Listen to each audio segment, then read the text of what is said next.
राधे राधे।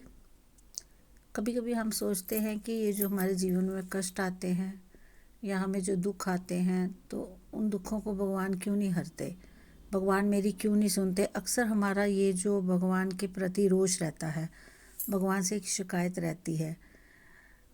कई बार मैं सोचती हूँ कि भगवान परीक्षा नहीं लेते हैं बच्चों की, भक्तों की।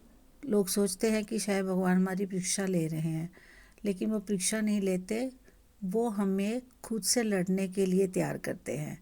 कई बार हम जब बहुत टूट जाते हैं, बहुत थक जाते हैं, हार के बैठ जाते हैं, तो वो हमें जीना सिखाते हैं। इन चुनौतियों से, इन दुखों से लड़ना सिखाते हैं। दुश्मन बाहर के नहीं होते, दुश्मन अंदर से होते हैं, घर के। तो भगवान हमें अंदर के दुश्मनों से लड़ना सिखाते हैं। भगवान हमसे दूर नहीं होते हैं, उनकी ब्लेसिंग्स, उनका आशीर्वाद, उनकी कृपा सदा हमारे साथ होती है। लेकिन हमें पता नहीं चलता, हम सोचते हैं कि भगवान हमारी सुन नहीं रहे, भगवान हमें इस दुख से निकाल नहीं रहे।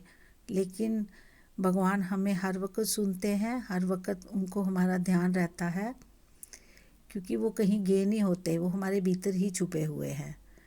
तो अब कुछ लोग ये कहेंगे कि भगवान अगर भीतर है तो दुख क्यों है।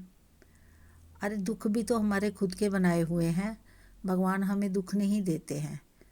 भगवान, हाँ, कर्मों का हिसाब ज़रूर होता है कि जैसा कर्म होता है तो कर्मों का फल हमें भोगना पड़ता है। पर कई बार जब हम संसार में आते हैं भौतिक चीज़ों को देखने के लिए या भौतिक सुख के लिए, हम स्वयं अपना दुख कबूल करते हैं, अपने दुख खुद ही लेते हैं। तो उन दुखों को भी क्या भगवान हरेगा। भगवान सिर्फ हमें एक शक्ति देते हैं, शक्ति प्रदान करते हैं कि जिससे हम दुखों से लड़ सके, आगे बढ़ सके। क्योंकि भगवान कभी भी अपने भक्तों का बुरा नहीं सोचते, वो हमेशा अपने भक्तों के साथ अच्छा ही करते हैं।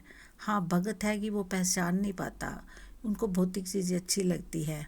हर इंसान कहता है फटाफट हो जाए, ज़िंदगी सुपर फास्ट हो जाए, मतलब हर चीज़ सुपर फास्ट हो, हर चीज़ उसको अच्छी ही मिलनी चाहिए। मतलब ज़िंदगी में कोई दुख ना हो, कोई तकलीफ़ ना हो, कुछ भी ना हो, तो कैसे होगा। आप बताइए, हम भगवान को दोष देते हैं कि भगवान हमारे लिए कुछ नहीं करते, तो भगवान के लिए आप क्या करते हो। मैंने बहुत सारे घरों में ऐसा देखा है, खुद आलीशान महलों में रहते हैं, सुंदर सुंदर बेड है, आलीशान घर है, लेकिन भगवान को क्या जगह दे रखी है, छोटा सा कोना, सड़ा हुआ मंदिर, बिल्कुल ऐसे मतलब बदबूदार। तो जब तुम अपने आलीशान घरों में रह रहे हो, आलीशान बेडों पे सो रहे हो, सुंदर से घरों में रह रहे हो, तो तुम भगवान को क्या दे रहे हो। तुम्हारे घर में कोई सुंदर सी जगह भी नहीं है कि जहाँ तुम भगवान को विराजमान कर सको। सुबह इतना, मतलब इंसान की ज़िंदगी इतनी सुपर फास्ट बन चुकी है कि इंसान बस उसके इतना है कि एक जोत जला दूँ, धूप जला दूँ, उसके बाद इतना समय नहीं है कि 10 मिनट बैठ कर के भगवान का ध्यान करूं, भगवान से प्रे करूं, प्रार्थना करूं, भगवान को बोलूँ कि हे प्रभु, मेरे जीवन के दुखों को हरो, जो भी कष्ट है, जो भी मेरे कर्म हुआ है, वो सब आप हर लो। तो मतलब फिर भगवान से शिकायतों के सिवाय तो दुनिया के पास कुछ है नहीं। राधे राधे।